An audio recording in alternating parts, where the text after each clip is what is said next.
Hello friends, मैं हूँ सुप्रिया और आज फिर से आपका स्वागत है। आज मैं आपको पढ़ाऊँगी हु शब्द कहाँ कहाँ यूज़ होता है हिंदी और मराठी के सेंटेंसेस में, और उन्हें किस प्रकार हम इंग्लिश में बोलेंगे।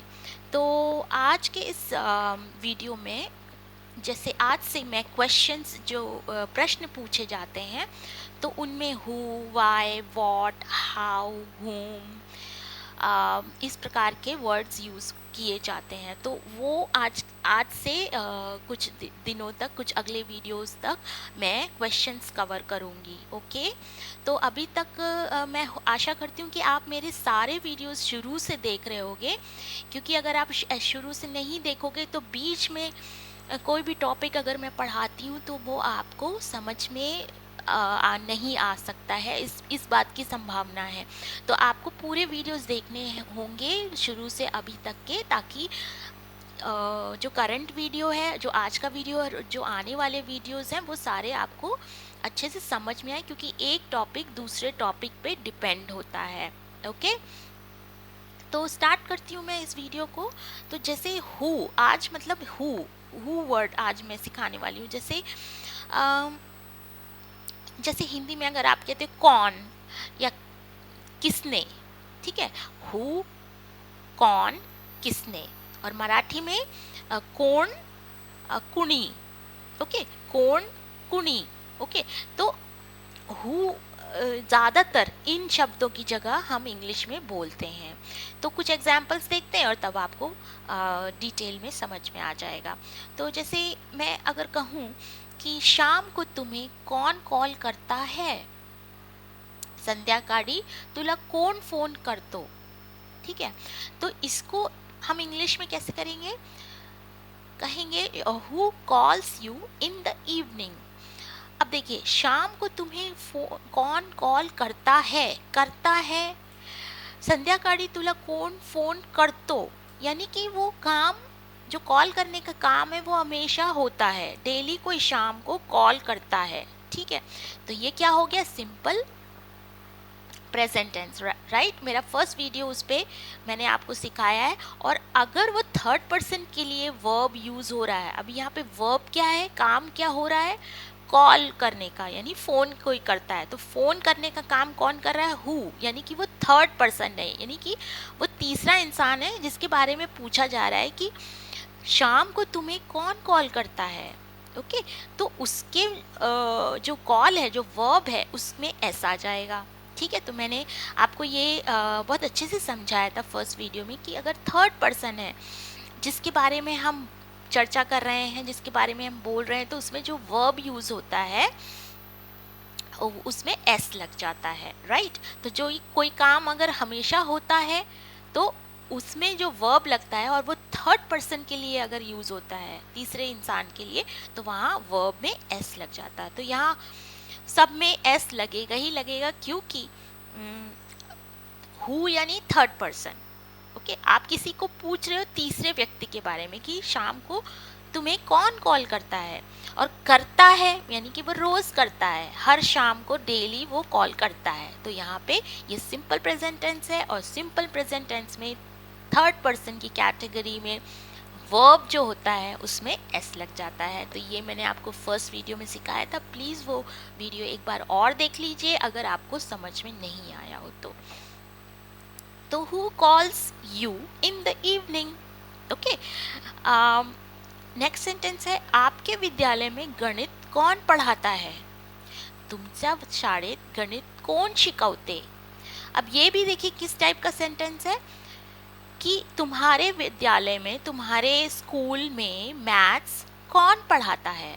ओके, तो ये हमेशा पढ़ाता है, राइट। मैथ्स हमेशा पढ़ाया जाता है, और पढ़ाना एक काम है। तो कौन करता है, यानी तीसरा व्यक्ति कर रहा है। तो आप इसमें भी वर्ब में एस लगेगा। पढ़ाने की इंग्लिश क्या होती है? टीच। और जब हम उसमें वर्ब लगा देते हैं, आई मीन एस लगा देंगे, तो वो टीचर्स हो जाएगा।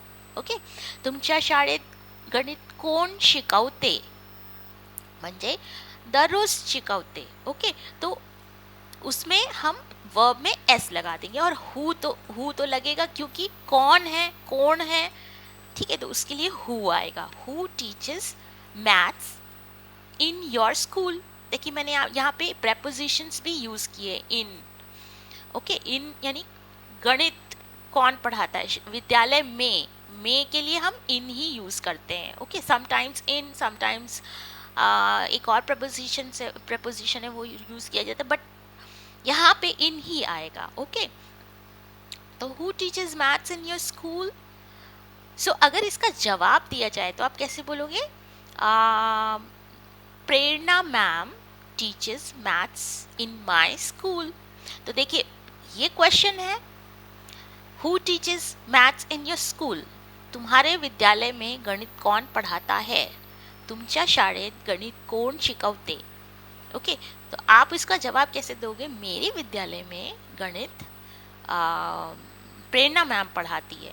तो इन माई स्कूल, राइट, मेरे विद्यालय में, तो in my school Prerna ma'am teaches maths, okay, simple, okay. इस कमरे में कौन सोता है, या खोलीत कोण झोपते, ओके।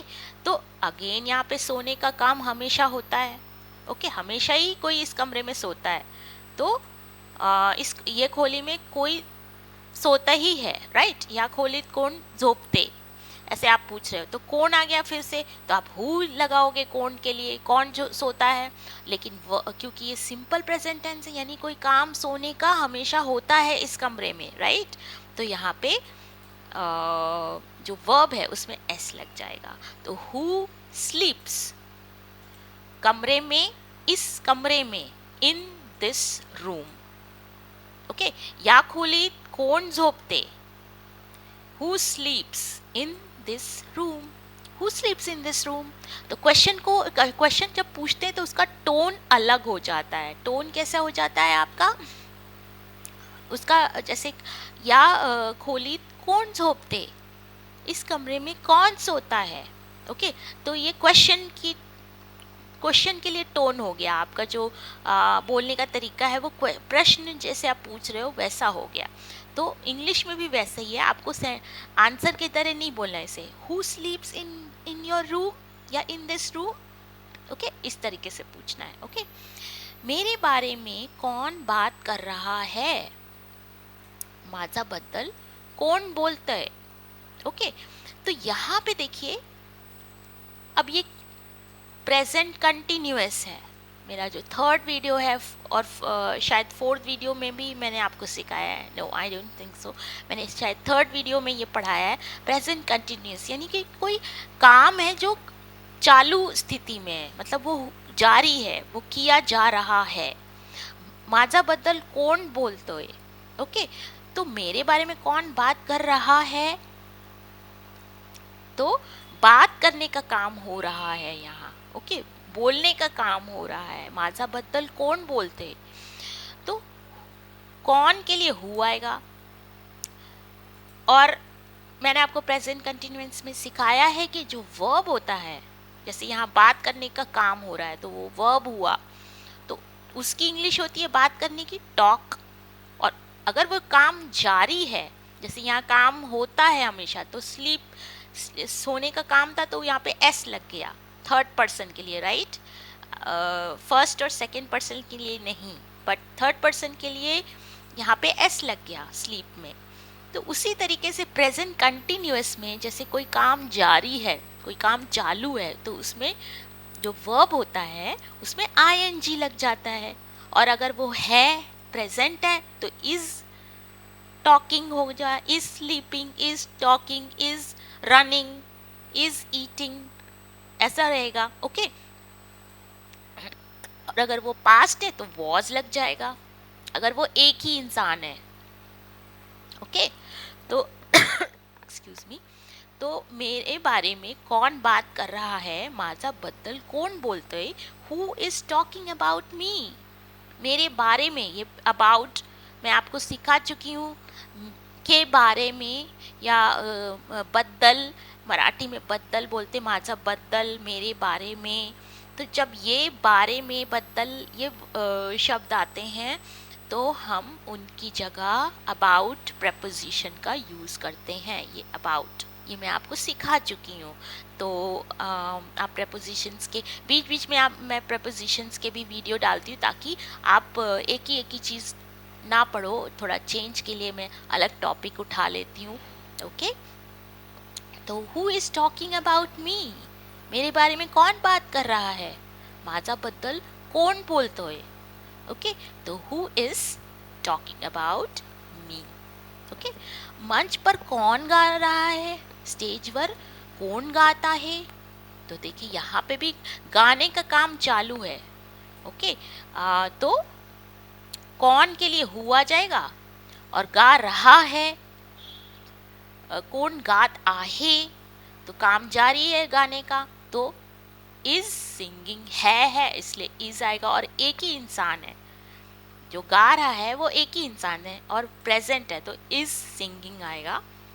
और मंच पर, स्टेज वर, तो ऑन आएगा। पर और वर के लिए ऑन preposition लगेगा। किसके ऊपर, स्टेज, मंच पर, स्टेज वर। तो who is singing on the stage। okay, who is singing on the stage। मंच पर कौन गा रहा है, स्टेज पर कौन गाता है। who is singing on the stage। okay, कल रात कौन आया था, कल रात्रि कौन आले होते। अब ये पास्ट टेंस है, राइट। और पास्ट टेंस के लिए अब था यानी पूर्ण हो रहा है, आने का काम पूर्ण हो चुका था, राइट। तो काल रात्रि कौन आले होते यानी पूर्ण हो चुका था आने का काम। ओके, तो आप वहां पे हैड लगाओगे। ओके, वर्ब के पहले हैड लगाओगे। ये मैं आपको आई थिंक 4th और 5th वीडियो में सिखा चुकी हूँ। Okay, who had come last night, मतलब कल रात को इंग्लिश में लास्ट नाइट बोलते हैं, कल रात। ओके, यस्टरडे नाइट नहीं, last night. Okay, who had come. अच्छा, यहाँ पे वर्ब के साथ कुछ नहीं होता है, बस वर्ब के कम में जो थर्ड फॉर्म है, सेकेंड फॉर्म जो वर्ब का है वो हो लगता है, लेकिन कम को कम ही बोलते हैं और उसके पहले हैड लगा देते हैं, राइट। तो who had come last night, कल रात कौन आया था, who had come last night. Next sentence, तुम्हें ड्रेस किसने दी है, तुला ड्रेस कोणी दिला। अच्छा, यहाँ पे किसने आ गया। अभी तक हम कौन कौन कौन कौन देख रहे थे, अब किसने आ गया। और मराठी में कोणी दिला, तुला ड्रेस कोणी दिला, तुम्हें ड्रेस किसने दी है। तो यहाँ पे एक तो तुम्हें ड्रेस देने का काम हो रहा है, लेकिन वो प्रेजेंट में हो रहा है, और ड्रेस देने का काम पूरा हो चुका है, और थर्ड पर्सन है। किसने, हु, ये तो थर्ड पर्सन ही है, तो उसके लिए आपको हैज लगाना है, राइट। तो हु हैज गिवन, देने की इंग्लिश होती है गिव, और उसका जो थर्ड फॉर्म है, okay, I am sorry, second form है विच इज गिवन, वो हैज के साथ लगेगा। Who has given you the dress, who has given you the dress. Okay, next sentence, ये शीशा किसने तोड़ा है, ही कांच कोणी फोड़ली। ओके, तो ये भी यहाँ पे देखिए तोड़ने का काम, शीशा तोड़ने का काम पूरा हो चुका है, और थर्ड पर्सन है और प्रेजेंट टेंस है, तो वहाँ पे हैज लगेगा थर्ड पर्सन के लिए। हु हैज, तोड़ने की इंग्लिश होती है ब्रेक, और उसका सेकेंड फॉर्म क्या होता है, ब्रोकन। ओके, तो हु हैज ब्रोकन ये glass, this glass. Who has broken this glass, ही कांच कोणी फोड़ली, यह शीशा किसने तोड़ा है, who has broken this glass. Okay, next sentence, दरवाजे के पीछे कौन खड़ा था, दरवाजाच्या मागे कोण उभे होते। अब ये काम भी पूरा हो चुका, खड़ा होने का काम भी चल रहा था, राइट। तो ये एक्चुअली कोई खड़ा था कंटिन्यूअसली, लेकिन वो था, तो यहाँ पे present sorry past continuous tense होगा, और कौन खड़ा था तो हु आएगा। और वॉज आ जाएगा क्योंकि खड़ा होने का काम, किसी के खड़े होने का काम जारी था, राइट। लेकिन किसके पीछे? डोर के पीछे। तो डोर के पीछे, बिहाइंड द डोर। तो बिहाइंड के पीछे, मागे, ओके, मराठी में मागे। तो दरवाजाचा मागे, बिहाइंड द डोर कोण उभे होते? Who was standing. कौन खड़ा था? Who was standing. Okay, next sentence. Cockroach को किसने मारा? झुरड़ कोणी मारले। ओके, तो ये तो सिंपल है, यहाँ पे मारा था नहीं यूज हो रहा है, तो किल का हो जाएगा किल्ड। मारने की इंग्लिश होती किल, लेकिन ये पास्ट टेंस है, तो किल का क्या हो जाएगा? किल्ड। ओके, तो अगर ऐसा बोलते कि कॉकरोच को किसने मारा था, तो who had killed the cockroach. झुरड़ कोणी मारले होते, तभी आप बोलते who had killed the cockroach. But यहाँ पे सिर्फ इतना बोला है, कॉकरोच को किसने मारा। झुरड़ कोणी मारले, who killed the cockroach. Okay, हर सुबह परिवार के लिए कौन नाश्ता तैयार करता है? कोण दररोज सकाळी कुटुंबासाठी नाश्ता बनवतो? ओके, तो बनाने का काम, नाश्ता बनाने का काम प्रिपेयर, प्रिपेयर बनाने को बोलते हैं। ओके, और क्या बनाया जा रहा है यहाँ पे? ब्रेकफास्ट यानी नाश्ता। तो हु प्रिपेयर्स ब्रेकफास्ट, किसके लिए? परिवार के लिए। कुटुंबासाठी, तो फॉर द फैमिली। ओके, परिवार की इंग्लिश होती है फैमिली। फैमिली आई मीन कुटुंबासाठी, फॉर द फैमिली। और हर सुबह, तो एवरी मॉर्निंग, दररोज सकाळी, एवरी मॉर्निंग। तो who prepares breakfast for the family every morning? Okay, ये क्वेश्चन है। Who prepares the breakfast for the family every morning? ऐसे आपको बोलना है। Okay, next sentence. सब्जी खरीदने कौन जाएगा? अच्छा, ये अब फ्यूचर है। भाजी घ्यायला कोण जाणार आहे? ओके, तो यहाँ पे विल आ जाएगा। हु विल गो, किसके लिए? सब्जी खरीदने के लिए, तो टू बाय वेजिटेबल्स। ओके, तो मैंने आपको एक वीडियो था जिसमें मैंने फॉर और टू के बीच का डिफरेंस समझाया था कि दोनों के लिए के लिए यूज़ कर, माझ्यासाठी, तिच्यासाठी। जो साठी, जो मराठी में साठी यूज़ होता है, हिंदी में वही के लिए यूज़ हो जाता है। तो वहाँ पे आप फॉर ज़्यादातर अधिकतर यूज़ करते हो। लेकिन हम कोई काम किसी के लिए करते हैं, यानी जैसे किसी के लिए हम गिफ्ट लाए, किसी के लिए खाना बना रहे हैं, तो फॉर आता है। लेकिन अगर वो रीज़न में कन्वर्ट हो जाता है, यानी कि अगर आप गए किसी काम से और किस काम के लिए गए, करने के लिए गए, वो रीज़न के लिए आप जाने का काम कर रहे हो, तो वहाँ पे टू आ जाएगा। ओके, तो रीज़न के जब जहाँ पे रहेगा वहाँ टू आएगा, और जहाँ पे आप कोई इंसान है जिसके लिए आप कुछ कर रहे हो, तो वहाँ पे फॉर आ जाएगा। ओके, तो हु यहाँ पे टू आएगा कि सब्जी खरीदने, रीज़न है बाहर जाने के लिए, सब्जी खरीदने के लिए कौन जाएगा? भाजी घ्यायला कोण जाणार आहे? Who will go to buy the vegetables? Okay, who will go to buy the vegetables? Who will go to buy the vegetables? Okay, खरीदने की इंग्लिश क्या होती है? buy।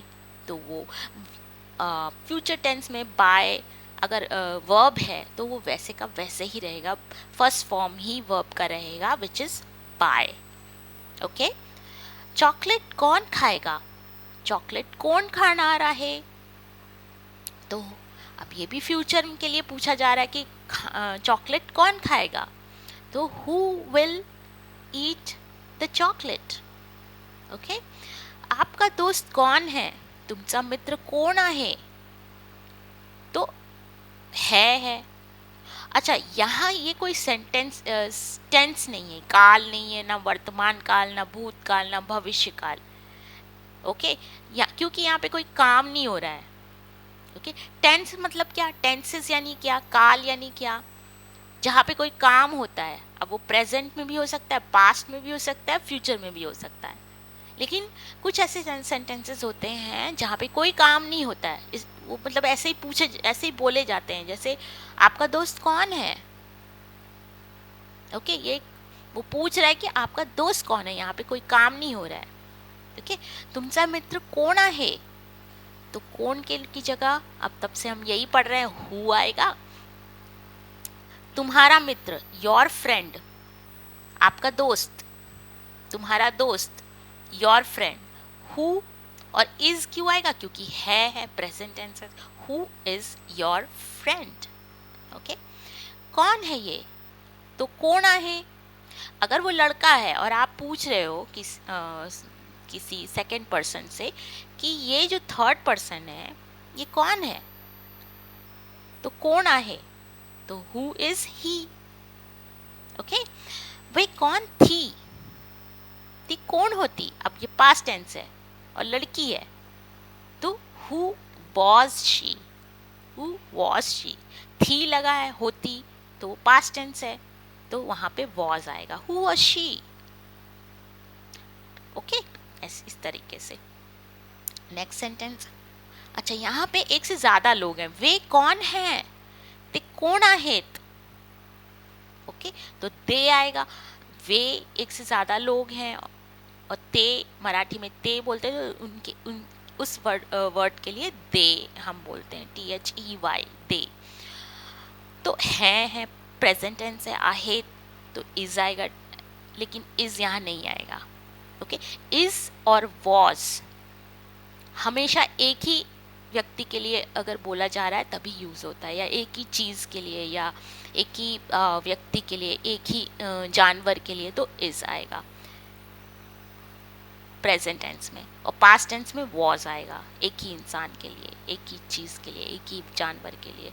लेकिन अगर एक से ज्यादा लोग हैं, जैसे दी, वी, तो वहां पे आर आएगा प्रेजेंट टेंस में, और वर आएगा पास्ट टेंस में। ओके, तो हु आर दे प्रेजेंट है, इसलिए आर आ गया, और एक से ज्यादा है इसलिए भी आर आ गया, और इसलिए आप बोलोगे who are they, who are they.